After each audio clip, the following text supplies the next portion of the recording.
So apparently, according to them and according to the writers of Snow White, women can't even want to be in love anymore. Rachel Zegler is extraordinarily woke, but she's woke in a way that's quite deranged. Pretending like Rachel Zegler is the first of them all when she looks like Lord Farquaad in the film. Rachel Zegler was supposed to be Disney's next big thing, the Golden Girl, the future of Hollywood royalty. But fast forward just a few months, and that golden glow has turned into full-blown damage control. The latest in a long line of humiliations. Now, I'm guessing that she's not married. I'm guessing that she doesn't have kids. The movie is a complete disaster, by the way. Disney deleted Someday My Prince Will Come and made a modernized feminist alternative. Broke out with this news, and I'm very, very, very excited and looking forward. Who wants a movie about true love? What kind of woman do we want out there seeking true love, Eliana? It's the outrage. Zegler is now allegedly demanding that Fox pull a Family Guy episode off the air, an episode that brutally mocked her failed turn as Snow White. According to reports, the jab wasn't just a casual roast. It was a flat-out takedown that aired in front of millions, adding insult to the already very public injury of her crashing career. And here's the kicker. Instead of brushing it off like most A-listers would, Zegler reportedly lost it behind. They spent $170 million to make the thing, and it had the lowest opening, under $50 million, of any of these live-action Disney remakes that they've ever had. Oh my God.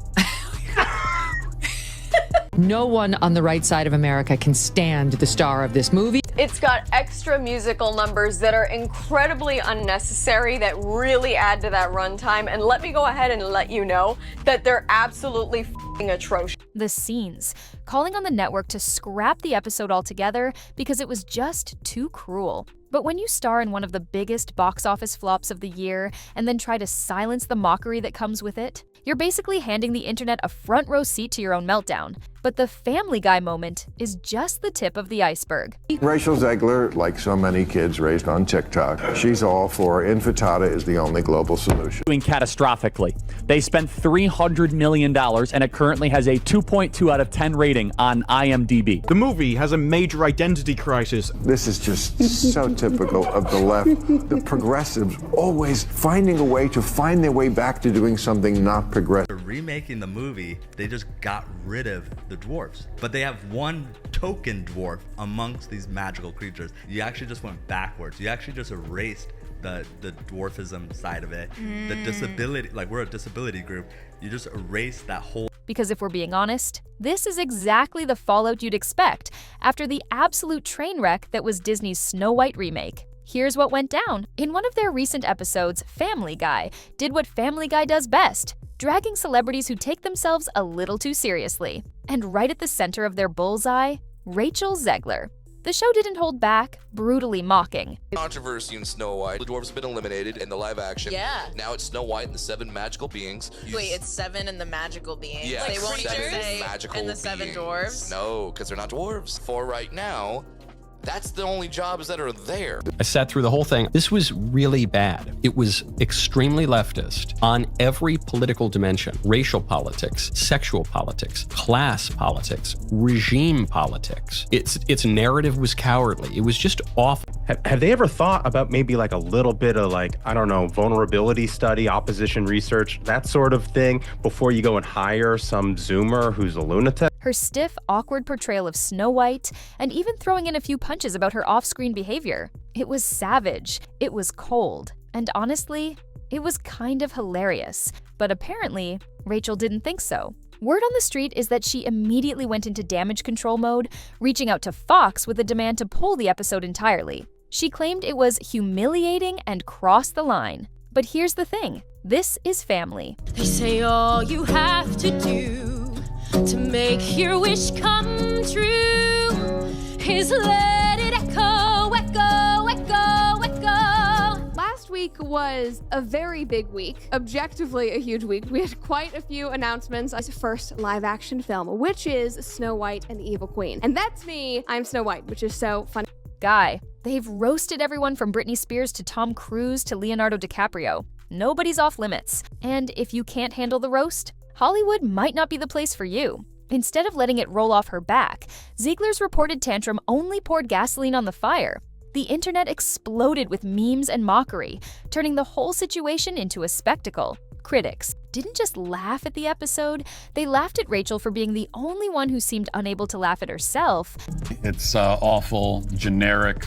Never mind that the lyrics make no sense at all. All you have to do to make your dream come true is let it echo. Is it like on a metaphor? Part of the first, fairy tale ever told. She came out and she said, I apologize. Like, I went too far. But it wasn't sincere. And just when it felt like things couldn't get worse, people started connecting the dots back to the real reason why Rachel's an easy target right now, the Snow White disaster that she still can't seem to outrun. Let's not sugarcoat it. Disney's live-action Snow White remake wasn't just a flop, it was a catastrophic failure that's now being whispered about as one of the studio's most embarrassing box office disasters in recent memory. Queen, playing the evil queen, it was pretty amazing. And you know the saying, go woke, get broke, and Disney's going to lose money on this movie, and I believe it only made less than $1 million.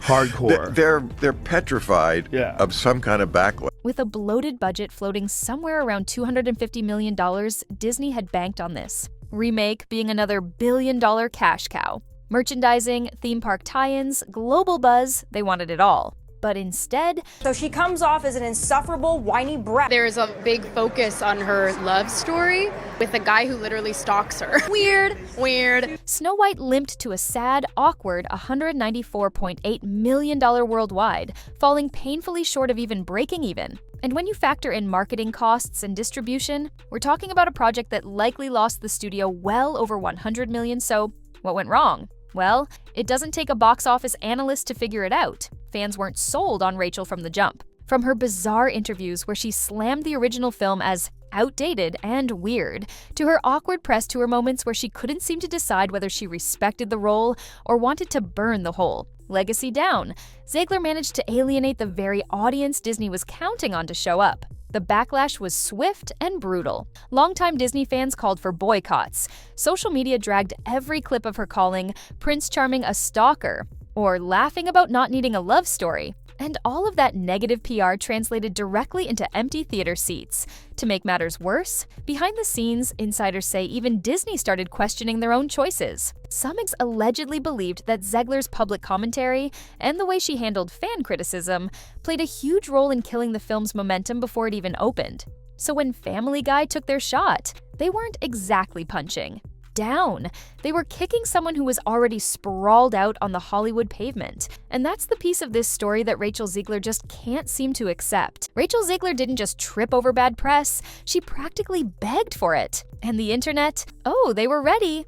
It started with her tone-deaf critiques of the original Snow White, where she smugly referred to the classic as weird and outdated, rolling her eyes at the idea of a love story or a Prince Charming. Instead of showing even a shred of respect for the project that was supposed to be her big Hollywood moment, Zegler positioned herself as the rebellious, new era face of Disney, without realizing she was alienating the very audience that would have shown up for her. But the hits didn't stop there. Every time she opened her mouth on social media, the backlash seemed to double. Whether it was mocking traditional fairy tales or throwing out hot takes that rubbed fans the wrong way, Zegler turned her own press tour into a dumpster fire. Instead of focusing on the film, headlines were all about Rachel versus the fans. And while most actors know how to play the game, Rachel doubled down, turning off comment sections, blocking critics, and acting like the audience's frustration was the problem, not her approach. The more she tried to silence the criticism, the louder it got. Every interview clip, every awkward red carpet moment, every viral TikTok breaking down why Rachel Zegler is the worst Snow White ever. It all added fuel to the fire. The controversy became so widespread that it wasn't just casual moviegoers talking, it was Hollywood gossip channels, meme pages, even fellow influencers calling her out. The sentiment was clear: if you're going to step into an iconic role, maybe don't start by insulting the fans who actually care about it. And once the movie bombed at the box office, all those angry voices online felt vindicated. Zegler didn't just lose goodwill, she burned through it like lighter fluid on a pile of Disney dollars. But unfortunately for Rachel, the internet doesn't forget, and neither does Hollywood buy. The time the dust settled on the Snow White disaster, Rachel Zegler's career wasn't just bruised, it was on life support. She might have hoped that the hate would blow over, that people would move on. But instead of bouncing back with a splashy new project, Zegler's so-called comeback started flopping before it even began. Her next big gig? playing the lead in a West End revival of Evita, a theater role that should have been her redemption arc, a chance to remind everyone that, at the very least, she can sing. But here's the problem.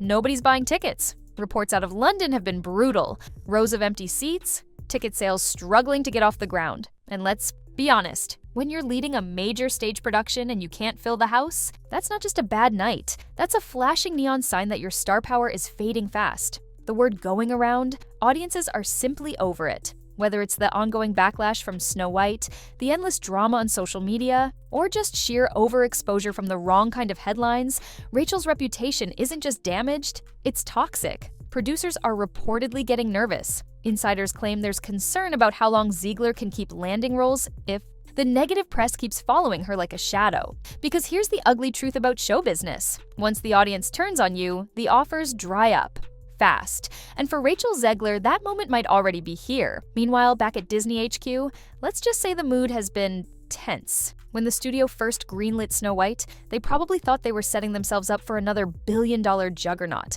But after the movie tanked at the box office and the backlash reached a deafening roar, even Disney couldn't ignore the warning signs. Insiders have leaked that Disney execs were blindsided by just how bad the fallout really was. The casting choice, the rewrites, the messaging around modernizing the story, all of it blew up in their faces. And instead of owning the mistake, the studio tried to push forward like nothing was wrong, which only made the problem worse. But behind closed doors, damage control kicked in fast.